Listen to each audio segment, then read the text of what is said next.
在床上一直刷手机会让你觉得自己懒吗？好吧，这可能是因为你正在进行一场被忽视的战斗，而被忽视的是心理健康出现问题的迹象。那么这支影片就来说说，不是懒惰，是正在与心理健康做斗争的6个迹象。1. 沉迷于手机无法自拔，或者是平板电脑或任何用来社交媒体以及更新自己当前生活之外东西的设备。你不需要拔掉插头，完全和这些设备隔离开。孩子，我们都会时不时地检查一些事情，这很正常。事实上，这是现在唯一能跟上时代的有效方法。然而，这些短暂的更新更像是自己的虚拟生活。那么现在可能就会把自己困在自己的迷你矩阵中，你太投入虚拟世界了，以至于没参与到自己的生活中，逃避家务，忽视家人和朋友，逃离工作，这很不好。深呼吸，问问自己在逃避什么，然后就可以着手来处理它，这样就可以重回现实了。2. 压力山大，什么都做不了，不堪重负，这是这一点的关键词。不堪重负，完全进入另一种生态。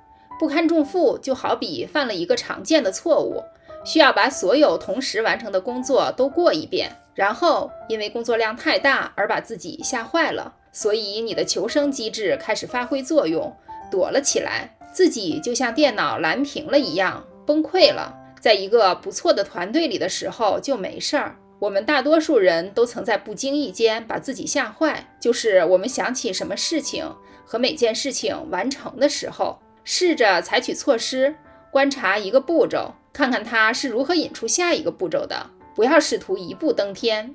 3. 身体比平时更疲惫，这些迹象肯定源于一个共同的线索，都不是你的常态。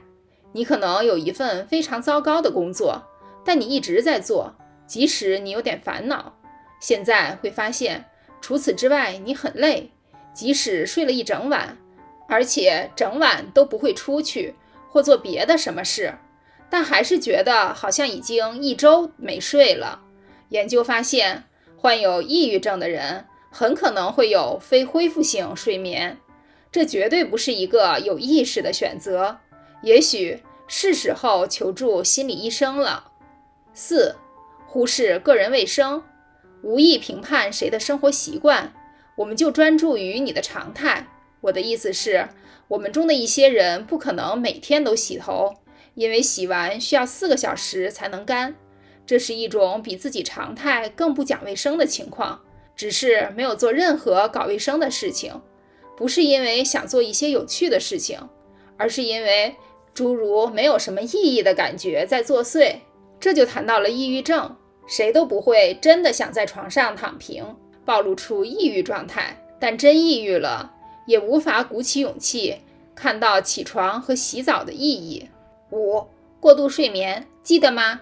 前面提到过非恢复性睡眠，这可能是睡过头的部分原因。坦白地说，身体感觉不像是在睡觉，另一部分是感觉有一股强大的力量阻止自己起床下地，会觉得自己在这件事上没有选择，被压制着，开始把床当成一个安全的空间，就像一只藏在壳里的寄居蟹，所以自己就这样被困住了。